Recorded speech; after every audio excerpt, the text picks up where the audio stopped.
Hosanna gospel centre వారు సమర్పించు సువార్త దర్శనం. సువార్త దర్శనం. దేవుని ప్రత్యక్షతను చూచి పరిశుద్ధాత్మ అభిషేకం పొంది అన్య జనులలో నుండి ప్రత్యేకించబడి దేవుని చేతిలో బహుబలముగా వాడబడుతున్నారు హోసన్నా గాస్పెల్ సెంటర్ దైవజనులు శ్రీ కొడాలి మోజెస్ గారు. సృష్టికర్త, అద్భుతములు చేయవాడు, సజీవుడై నేడు మన మధ్యలో నిలిచి ఉన్నాడు. ఆయన పేరు యేసు. ఆయన పేరు యేసు.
వీరింగ్లక్ హోసన్నా పరిచర్య ద్వారా ప్రసారమవుతున్న సువార్త దర్శనం అనే ఆధ్యాత్మిక కార్యక్రమాన్ని వీక్షిస్తున్న మీ అందరికీ మా హృదయపూర్వకమైన వందనాలు. ఈ సమయంలో దైవజనులు మోజెస్ గారి వర్తమానాన్ని విని దేవుని యొక్క ఆశీర్వాదాలు మనం పొందుకుందాం. చూచే దేవుడు, మన క్రియలు చూచే దేవుడు. మనం విచ్చలవిడిగా ఉంటున్నామా, లేక ఎలాంటప్పుడు ప్రజలను గురించి భారం కలిగి, కుటుంబాలను గురించి భారం కలిగి, సంఘాలను గురించి భారం కలిగి ఉపవసించి ప్రార్థన చేస్తున్నామా? చూచే దేవుడు. చూచి ఆయన పశ్చాత్తాపుతుడై చేయాలనుకున్న కీడుని మేలుగా మార్చాడు దేవుడు. కరుణా వాత్సల్యత గల దేవుడు ఆత్మీయంగా దిగజారిపోయిన బిడ్డలని శిక్ష నుండి తప్పిస్తాడు, కీడు నుండి తప్పిస్తాడు. ఆ విధంగా దేవుని కరుణ పొందాలి మనం. ఆయన కరుణ ఎవరికి దొరికిందో, ఆయన కృప ఎవరికి దొరికిందో వాళ్ళు తప్పించబడతారు, మేలులోకి వెళతారు. కీడులు తప్పించును గాక, వ్యాధులు తప్పించును గాక, మరణాలు తప్పించును గాక, భయాలు విడిపించును గాక. ప్రార్థన ద్వారానే అది తొలుగుతుంది. విన్నావు, ఇప్పుడు వినేటప్పుడు అద్భుతమైన ఆదరణ కలుగుతుంది నీకు ఎక్కడున్నా సరే. అది మళ్ళీ గంటకు పోకుండా ఉండాలంటే నువ్వు వెంటనే మోకరించి అయిపోగానే ఆ ప్రార్థన చేసుకోవాలి. దాన్ని బట్టి నీనివే పట్టణస్థులు చేస్తే దేవుడు కరుణ చూపాడు కదా. యోనా చెప్పాడు, పట్టణస్థులు చేశారు.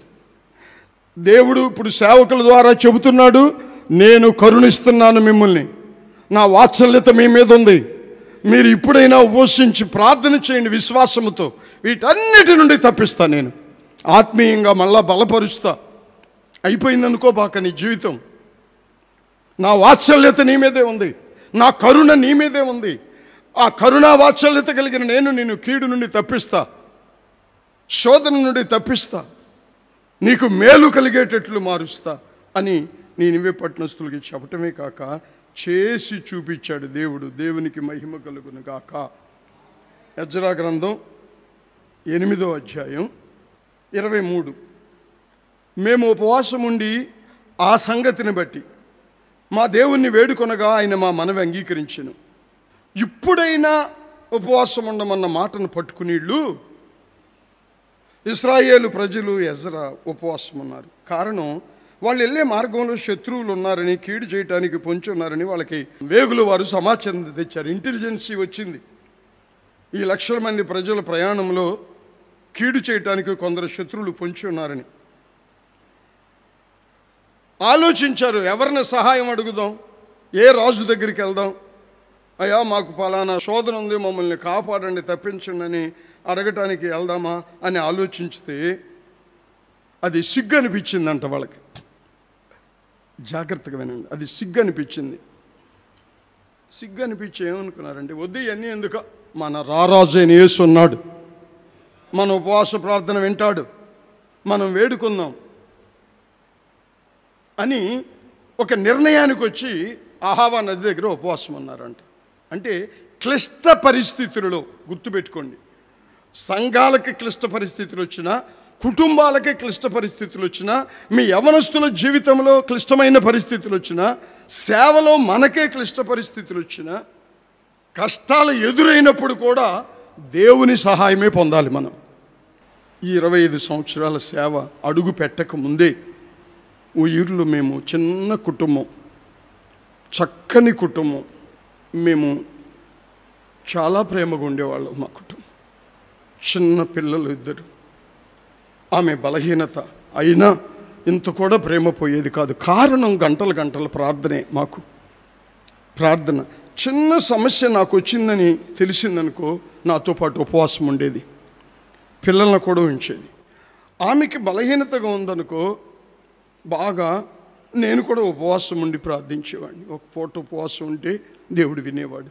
దేవుడి యొక్క రిజల్ట్, ఉపవాస ప్రార్థన ద్వారా దేవుడిచ్చే రిజల్ట్ మేము చూస్తున్నాం.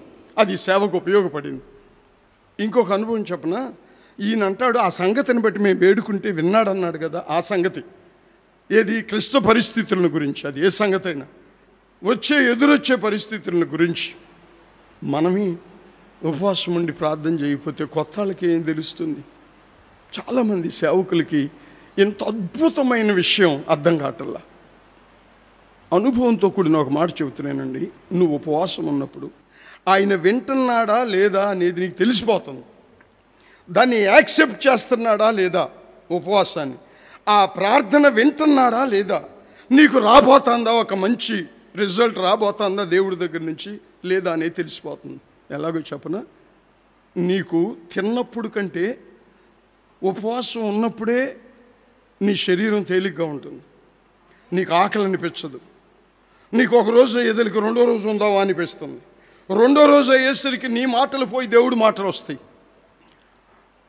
రెండో రోజు అయ్యేసరికి నీ ఆలోచన పోయి పిరికి ఆలోచన, క్లిష్ట పరిస్థితులతో కూడిన ఆలోచన, రేపు ఇది ఏమవుతుందో ఈ పరిస్థితి అని భవిష్యత్తును గురించిన భయం తొలగిపోయి ఒక దేవుని విశ్వాసపు ఆలోచన నీ గుండెల్లోకి వస్తున్నప్పుడు దేవుడు వింటున్నాడని నువ్వు నమ్ము. నీ ప్రార్థన, నీ ఉపవాసం దేవుడు అంగీకరిస్తున్నాడని నమ్ము. హల్లెలూయా. ఆ సంగతిని బట్టి నువ్వు వేడుకో, తప్పకుండా నీకు నెరవేరుస్తాడు దేవుడు. నేను సేవకులను గురించి వేడుకున్నా, సంఘాలను గురించి వేడుకున్నా, విన్నాడు. మీరు అది గుర్తుపెట్టుకుని, ఉపవాసం అనేది అబ్బాకలి, అయ్యో ఉండలేకపోతున్నా, కాళ్ళు చల్లబడిపోతున్నాయి, ఇట్లా అనుకునే అనుభవం మనకు కలిగిందనుకో, అది యాక్సెప్ట్ చేయట్లా దేవుడు, వెంటనే క్లోజ్ చేసేసి. ఎందుకని అంటే నువ్వు విశ్వాసముతో ఉండకపోతే అలా ఉంటుంది. తగిన ప్రార్థన చేసుకోకపోతే అలా ఉంటుంది. తగిన ప్రార్థన అంటే గంటల గంటలు కాదు, నువ్వు చేసే పావు గంట అయినా, అరగంట అయినా, గంట అయినా హృదయం ఇచ్చేసి చేయాలి ఆ ప్రార్థన. శరీరం ఇచ్చేసావుగా అన్నానికి ఇవ్వకుండా, ఆత్మను కూడా ఇచ్చేయాలి. అదేగా అక్కడ అందేమన్నాడు, మనఃపూర్వకంగా వేడుకోండి అన్నాడు.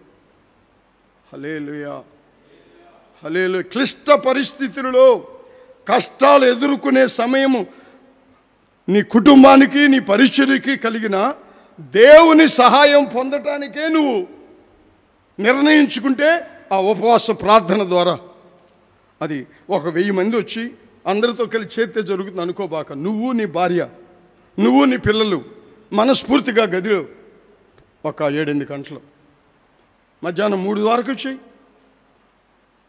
ఒకళ్ళిడిసి ఒకళ్ళు చేసుకోండి మీ అవసరతలు. 3 తర్వాత ప్రభుని స్తుతించేసి వచ్చి తిని. ఆ గంటలే దేవుడు వింటాడు, వేడుకున్నది నెరవేరుస్తాడు దేవుడు తప్పకుండా. ఏంటది? సహాయము.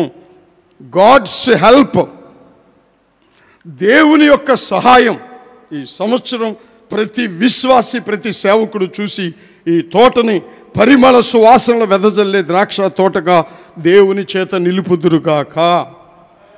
ఆమేన్. ఎస్తేరు గ్రంథం చూడండి, 4వ అధ్యాయం 14వ వచనంలో ఒక భయంకరమైన సమస్య వచ్చింది సమాజంలో. అప్పుడు మొర్దెకై అంటున్నాడు ఎస్తేరు దగ్గరకు వచ్చి, నువ్వు ఈ భయంకరమైన సమయం, అదే ఇందాక ఇప్పుడైనా అన్న మాట కోసం ఇది చెబుతున్నాను నేను. ఇప్పుడైనా అంటే క్లిష్ట సమయం వచ్చింది, దేని వలన పరిష్కారం కానీ సమస్యలు ఎదురవుతున్నాయి సమాజంలో. దాన్ని సంఘం ఎదుర్కోగలగాలి. ఎదుర్కోవాలంటే సంఘాన్ని నువ్వు పురికొల్పే ఒక అభిషేకంలోకి మార్చబడాలి, సేవకుడిగా, సేవకురాలిగా. మొర్దెకై ఆ పరిస్థితులన్నీ గమనించి ప్రతివాడు సంహరింపబడాలి, యూదుడైన ప్రతివాడు సంహరింపబడాలనే ఒక శాసనం చేయబడటం చూసి చాలా కఠినతరమైనది అది.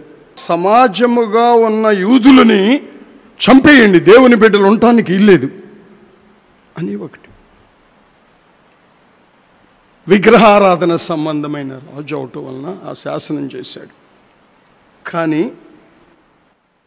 నిర్ణయాలు, ఆ కఠినమైన పరిస్థితులలో అప్పుడు వాళ్ళు సరేలే ఒక దండం పెట్టి వెళ్ళిపోతే అయిపోతుంది అనుకోలే. ఈ సమయంలో మనం మాట్లాడకపోతే, మౌనంగా ఉంటే, ప్రార్థన చేయకపోతే, ఈ సమస్యను పరిష్కారం చేసుకునే ఎదకపోతే మనకి, మన కుటుంబానికి నాశనం ఎదురవుతుంది. అది మొర్దెకై చెప్పేది. యూదులకు సహాయము వేరే వస్తుంది తప్పకుండా, కానీ ఆ సమయంలో ఆ సహాయం కొరకు నువ్వు ఉపవాసం ఉండి ప్రార్థన చేయకపోతే నీకు, నీ ఇంటికి మాత్రం నాశనం. సంఘాలకి సహాయం యేసు ప్రభు కుడిపార్శ్వ నుండి ఆయన చేసుకుని అయినా కాపాడుకుంటాడు. కానీ నేను ఏర్పరిచాడు కనుక సంఘంలో నువ్వు ఉపవాసం ఉండి, ఎస్తేరు నువ్వు ఉపవాసం ఉండి ఈ పరిస్థితుల కొరకు అంగలార్చకపోతే నీకు, నీ ఇంటి వారికి నాశనం కలుగుతుంది. వాళ్ళు బాగానే ఉంటారు, వాళ్ళకి దేవుడు ఏదో ఒక సహాయం చేస్తాడు అన్నాడు. అప్పుడు 16లో అంటుంది ఎస్తేరు, నీవు పోయి యూదులందరినీ సమాజ మందిరమునకు సమకూర్చి ఉపవాసం ఉండమను. నేను కూడా ఉపవాసం రాజుగారు చెప్పకుండా ఉండకూడదు, అయినా సరే నేను నశించిపోయినా పర్వాలా, నేను రాజుగారి దగ్గరికి వెళ్తా, నేను నా పనికెత్తెలు. ఎందుకు? మానవుడు మార్చజాలని. ఆ మాట గుర్తుపెట్టుకోండి. ఇక్కడ రాజుగారు పెట్టింది రాజుగారే మార్చాలి. ఇక ఆయన దండం ఎత్తకపోతే ఏమవుతుంది? చంపేస్తారు. దాన్ని ఎవరు మార్చగలరు? పెట్టిన రాజే మార్చాలి, ఇక ఏ మానవుడు మార్చలేడు. ఆమె అంటుంది, ఏ మానవుడు మార్చజాలని రాజాజ్ఞని వ్యర్థం చేయబడేటట్టుగా మీరు ఉపవాసం ఉండండి, మేము ఉపవాసం ఉంటాం. ఎంత అద్భుతమైన మాట చూడండి.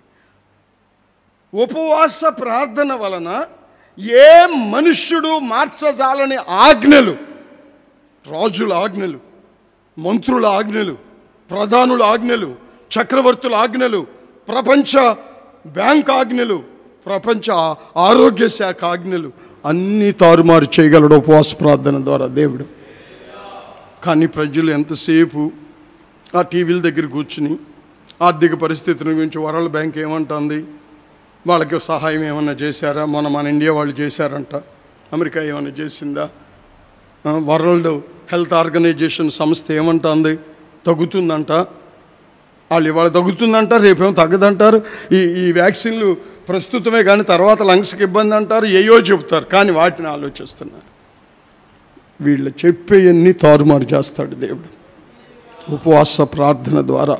అందుకని ఇప్పుడైనా ఎవ్వరూ ఏమీ మార్చలేనటువంటి పరిస్థితులు నిన్ను చుట్టుముట్టినప్పుడైనా మార్చగలిగిన దేవునికి ఉపవాసం ఉండి ప్రార్థన చేయాలి. నీ కుటుంబంలో చేరి, నీ సంఘంలో చేరి. ఎస్తేరు అదే నిర్ణయించింది. రాజాజ్ఞలు వ్యర్థము చేయబడినో యోధా జనాంగము కొరకై ఎస్తేరు చేసిన ఉపవాస ప్రార్థన ద్వారా, మొర్దెకై చేసిన ఉపవాస ప్రార్థన ద్వారా రాజాజ్ఞలు మార్చబడెను. క్రైస్తవ సంఘాల కొరకు ప్రేమతో, భారముతో, వ్యాపారంగా కాకుండా విశ్వాసముతో, ప్రజలిచ్చిన హృదయపూర్వక అర్పణలతో దేవుని రాజ్యము నిర్మించబడుతున్న సేవకుల కొరకు, అటువంటి సంఘాల కొరకు ప్రభుత్వాలు పెట్టిన శాసనాలన్నీ దేవుడు మార్చునుగాక. ఆ ప్రజల కోసం ప్రభువు నిలబడి ఉపవాస ప్రార్థనల ద్వారా వ్యర్థమైన ఆజ్ఞలు తొలగిపోవును గాక, వ్యర్థమైన నిబంధనలు తొలగిపోవును గాక.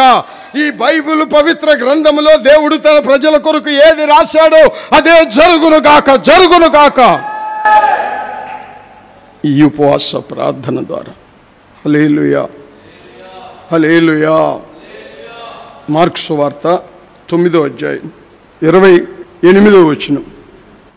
ఆయన ఇంటిలోనికి వెళ్ళిన తరువాత ఆయన శిష్యులు, మేమెందుకు ఆ దయ్యమును వెళ్ళగొట్టలేకపోతుమి అని ఏకాంతంగా అడిగారంట. ఎవరు ఏకాంతంగా? శిష్యులు అడిగారా, ప్రభు అడిగాడా? శిష్యులు అడిగారు ఏకాంతంగా. మేము ఎందుకని వదిలించలేకపోయాము దెయ్యాన్ని అని ఏకాంతంగా అడిగారు. వాళ్ళు ఏకాంతంగా అడిగితే ప్రభు అన్నాడు 29లో, ప్రార్థన ఏది మీకు మొదట్లో ఉన్నటువంటి ఉపవాస ప్రార్థన ఉంటే అసలు ఈ పరిస్థితులు నిన్ను చుట్టుముట్టవు. పొరుగు ప్రతిష్టల కోసం పాకులాడో, ఏకాంతంగానే ఉండాలి, అన్ని రహస్యంగానే జరగాలని అనుకోవు. అందరి ఎదుట ఆయన వారిని గద్దించెను. అల్ప విశ్వాసులారా, ఎంతకాలం నేను మిమ్మల్ని ప్రార్థన లేకుండా, ఉపవాసం లేకుండా, ప్రతి పరిస్థితికి ప్రభు మీద ఆనుకోకుండా ఎంతకాలం నేను సహించను? అందరూ ఎదుట గద్దిస్తున్నాడు. ఉపవాస ప్రార్థన వలన తప్ప ఇట్లాంటివన్నీ వదిలిపోవటం అసాధ్యం, అసాధ్యం. ఆత్మీయంగా కృంగుదలకు ముఖ్య కారణం సాతాను. దెయ్యాన్ని ఎందుకని వదిలించలేకపోయామంటే, ఆ సాతాన్ని ఎందుకని వదిలించలేకపోయావు? ఆ సాతాను నిన్ను కృంగదీస్తుంది కనుకే నువ్వు రహస్యంగా జరగాలి, అన్నీ బయటికి జరగకూడదు.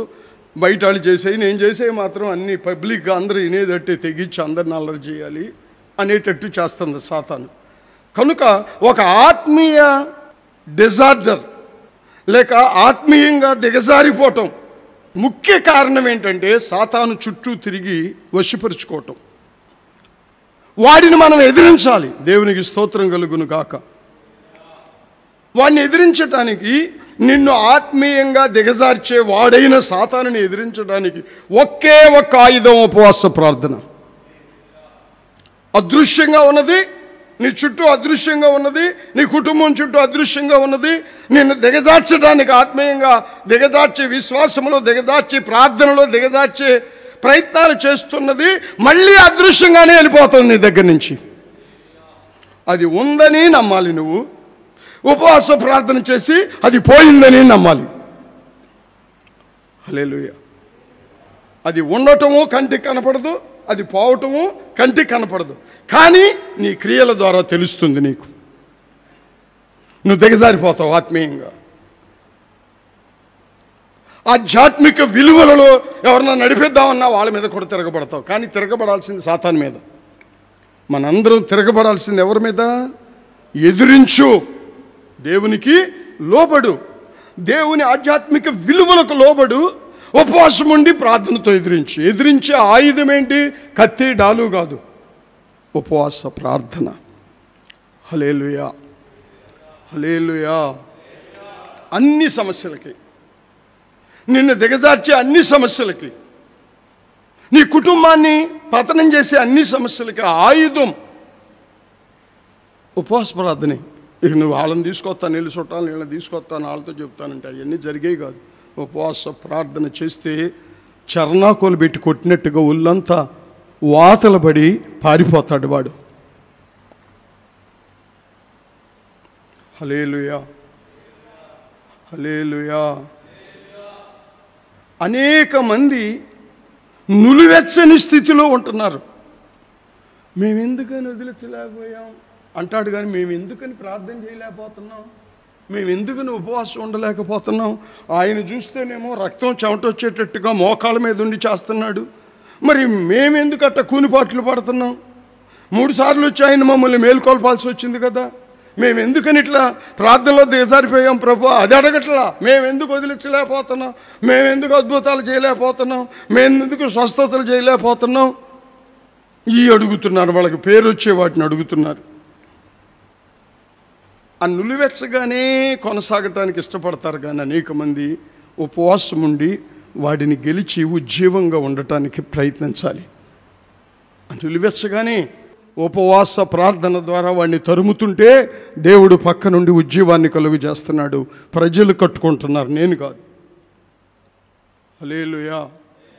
అట నులివెచ్చగా ఉండటానికే ఇష్టపడుతున్నారు, అట నామకార్థ స్థితిలోనే ఉండటానికి ఇష్టపడుతున్నారు విశ్వాసులు, సేవకులు కూడా. కానీ దేవుడు అంటాడు, ఇప్పుడైనా మీరు ఉపవాసం ఉండి వాడిని జయించండి. నీ అభివృద్ధికి ఆటంకమైన నీ శరీరాన్ని జయించు, నీ అభివృద్ధికి ఆటంకమైన నీ ఆహారాన్ని జయించు, నీ అభివృద్ధికి ఆటంకమైన అపవాదిని జయించు, నీ అభివృద్ధికి ఆటంకమైన అసూయ. నేను ఎందుకు వదిలించలేకపోయాను, నేనెందుకు కారు దోలలేకపోతున్నాను, నాకెందుకు బండి ఇవ్వలేదు, నాకెందుకు పాస్టర్ని చేయలేదు, ఇవి వస్తున్నాయి. కానీ వాటిని ఎదిరించాలి. అది నేను అడిగితే వచ్చేది కాదు, వాళ్ళితే వచ్చేది కాదు. దేవుడు నేను చెప్పిన వారికి నువ్వు అభిషేకం ఇవ్వాలని నేను చెప్పాడు దేవుడు. అనుకుంటే ఏం ఉపయోగం? నువ్వు అనుకుంటే ఇంకా దిగజారిపోతావు, నువ్వు అనుకున్న కొలది హృదయంలో ఇంకా దిగజారిపోతావు. ఉపవాసం ఉండి అట్లాంటి అపజయానికి కారణమైన నీ హృదయంలో ఉన్న శరీర సంబంధమైన వాటిని జయించాలి.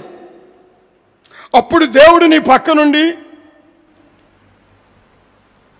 నేను సహవాసంలో అడుగుపెట్టినప్పుడు అంతే నా పరిస్థితి. 25 ఏళ్ళ నాడు ఏంటి ఆ పరిస్థితి అంటే, నేను ఎవరో ఒకరిని తెచ్చుకుని బలారాధన ఇప్పించుకుని కాముకి వెళ్ళిపోతున్నాను, నేర్చుకుందాం ఇంకానని.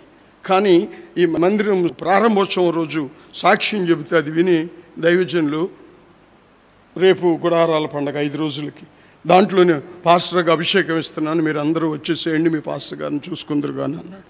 అసలు నేను అడిగింది కాదు, నేను చెప్పింది కాదు, నేను అనుకుంది, అసలు అనుకోను కూడా అనుకోలే. ఆ తర్వాత 2 ఏళ్ళకి మళ్ళీ సీనియర్ పాస్టర్ అన్నారు. ఆ తర్వాత సువార్త సేవలు తన పక్కన తిప్పుకున్నారు. ఇవన్నీ నేను అడిగినయ్యా. గుడారాల పండగ ప్రారంభోత్సవం రోజు మొదటి రాత్రి మైక్లో మోజెస్ గారు ఎక్కడున్నారు, అర్జెంటుగా రమ్మనండి, ప్రారంభించాలి, ప్రార్థన చేసి ప్రారంభిస్తారని ఆయనే చెప్పేశాడు. ఏసన్న గారు బియ్యం మూటల దగ్గర ఉన్నా నేను స్టోర్ రూమ్లో గొప్ప గొప్ప గొప్ప గొప్ప బైబిల్ పుచ్చుకొని పరిగెత్తుకొచ్చేసి స్తోత్రాలు చెప్పి ప్రార్థన చేసి గుడారాలు ప్రారంభించాను. మళ్ళీ వెంటనే నేను నా స్థానానికి వెళ్ళిపోయాను. నేను ఇక ఎవరితో మాట్లాడాల వెళ్ళిపోయి నేను అక్కడ ఉన్నాను. కానీ నేనేం చేస్తున్నాను తెలుసా, ఉపవాసం ఉండి ప్రారంభం రోజున ఉపవాసం ఉండి బైబిల్ చదువుకుంటున్నా, మూటల మీద కూర్చుని స్తుతించుకుంటున్నా. ఆ స్థితిలో దేవుడు ఆధ్యాత్మిక విలువలతో పెంచుకుంటూ ఈ స్థానానికి తీసుకొచ్చాడు. కనుక అనేకులు నులివెచ్చగా ఉండటానికే ఇష్టపడుతున్నారు. కానీ ఉపవాసము ద్వారా వాటిని జయించి, ఆ సాతానుని జయించి, వాటి సంబంధమైన క్రియలను జయించి ఒక ఉజ్జీవకరమైన కుటుంబముగా, పచ్చని ద్రాక్ష తోటగా నీ కుటుంబం, నీ పరిచర్య ఉండాలని కోరుకోవటంలా దేవుడి సంవత్సరం ఆ కోరికను మీలో పుట్టించి ఉపవాస ప్రార్థనలు పెంచునుగాక, ప్రతి వారిలో పెంచునుగాక, ప్రతి కుటుంబము పచ్చగా ఉంచునుగాక, సాతానుని బంధించునుగాక, ఉజ్జీవాన్ని కలిగించునుగాక, దిగజారిపోయిన వారిని లేవనెత్తునుగాక, ఆత్మానంద భరితులుగా చేసి అద్భుతములు కనపరుచునుగాక. మేమెందుకు చేయలేకపోతున్నాం, మేమెందుకు వదిలించలేకపోతున్నాం అనుకున్న వాళ్ళందరూ ఉపవసించి ప్రార్థించి ఆ వాగ్దానానికి వారసులై, ఇదిగో మేము అక్కడ ఈ అద్భుతం చేయటానికి కృప చూపాడు, అక్కడ దెయ్యాలు వదిలిపోయినాయని మళ్ళీ అదే శిష్యులు వచ్చి చెప్పారు. యేసుప్రభుకి చెప్పలా, సంతోషంతో వచ్చి చెప్పారు. అటువంటి మహాదేవుడు మనకే దేవుడై ఉన్నాడు కనుక మరొకసారి మనం కలుసుకునే నాటికి విశ్వాసులు, సేవకులు కూడా ఈ వాగ్దానముల యొక్క నెరవేర్పులు ఆత్మీయముగా, ఫలభరితముగా, ఉజ్జీవముగా, ఆశీర్వాదముగా ఉందురుగాక.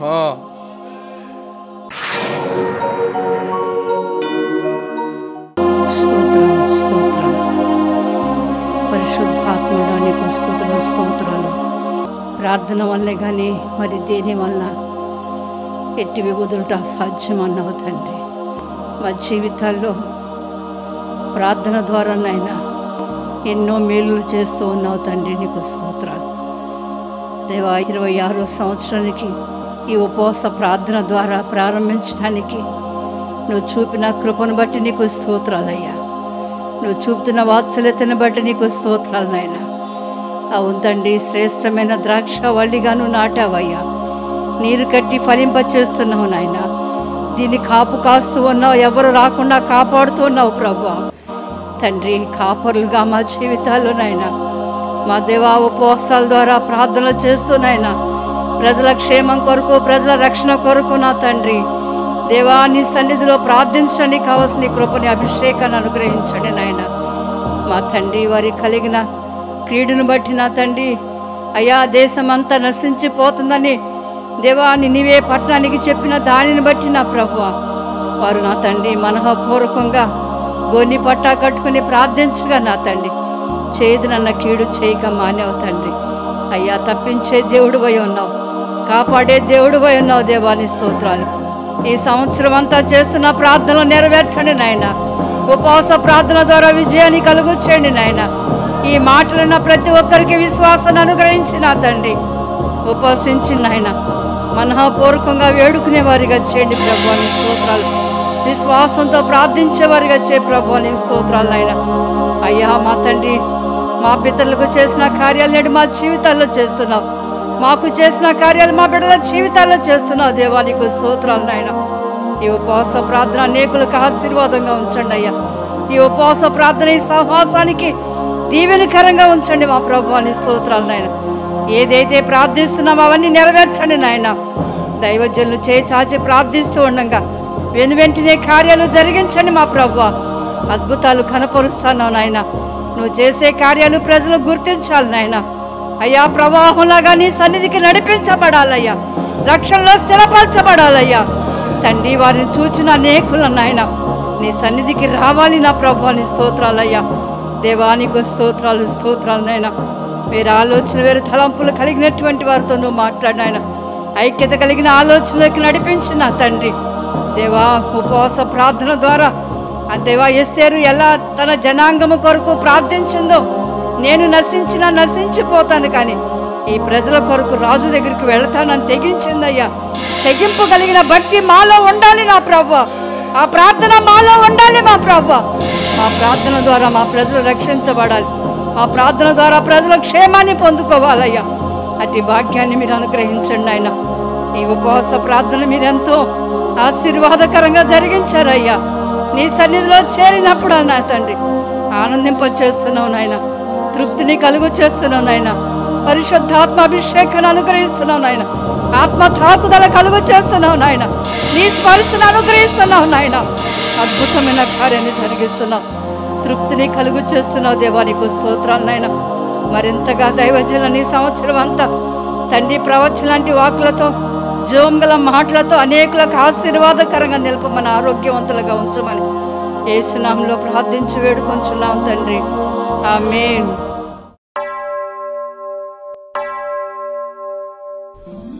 మా చిరునామా కే మోజెస్, హోసన్నా గాస్పుల్ సెంటర్, వీరంకిలాకు. వివరములకు 9949141474 మరియు 9963825785.